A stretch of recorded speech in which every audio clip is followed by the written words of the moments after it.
اب زمانہ جاہلیت میں بھی نبوت کا بھی دعویٰ نہیں ہوا تھا، تب بھی آپ نے کبھی بتوں کی پوجا نہیں کی، بلکہ نبی پاک صلی اللہ علیہ وسلم نے فتح مکہ پر حضرت شیر خدا کو اپنے کندھوں پر اٹھا کر بلند کر دیا، علی جتنے بت نظر آ رہے ہیں سارے توڑ ڈالو۔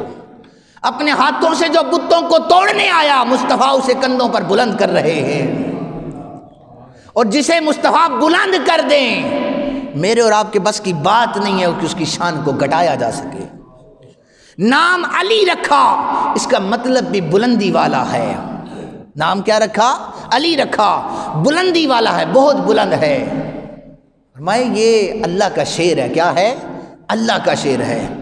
حضور فرماتے ہیں حضرت علی جب تلوار مارا کرتے تھے فرشتے حضرت علی شیر خدا کے ساتھ مدد کر کے لڑا کرتے تھے،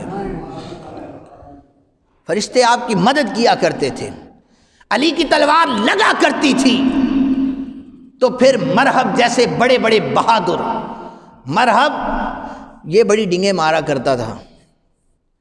یہ جنگ میں جب سامنے آیا نا تو اس نے رچ پڑھنا شروع کر دیے۔ حضرت شیر خدا ابھی بچے تھے، اس نے رچ پڑھے کہ میں نے فلاں جنگ میں اتنے مارے ہیں، 1000 بندہ میرے سامنے آ جائے تو میں اسے ایک لائن میں سبزی کی طرح کاٹ ڈالتا ہوں۔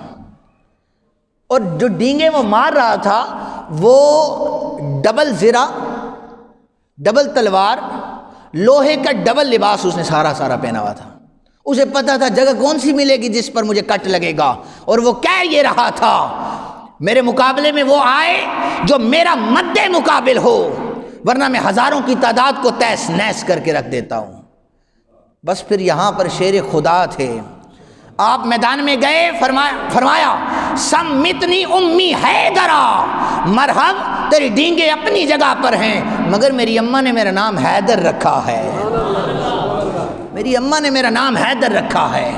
مرحب نے پھر ضرب ماری، حضرت علی نے وہ مس کرنے کے بعد ایک ضرب ذوالفقار کی لگی، مرحب کا ڈبل لباس لوہے کا کٹتا چلا گیا، ایک وار میں مرحب زمین پر گر پڑا تھا۔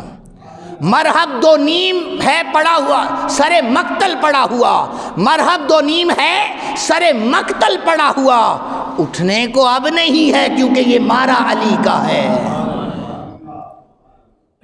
یہ مارا علی کا ہے، اٹھنے کا اب نہیں ہے۔ اور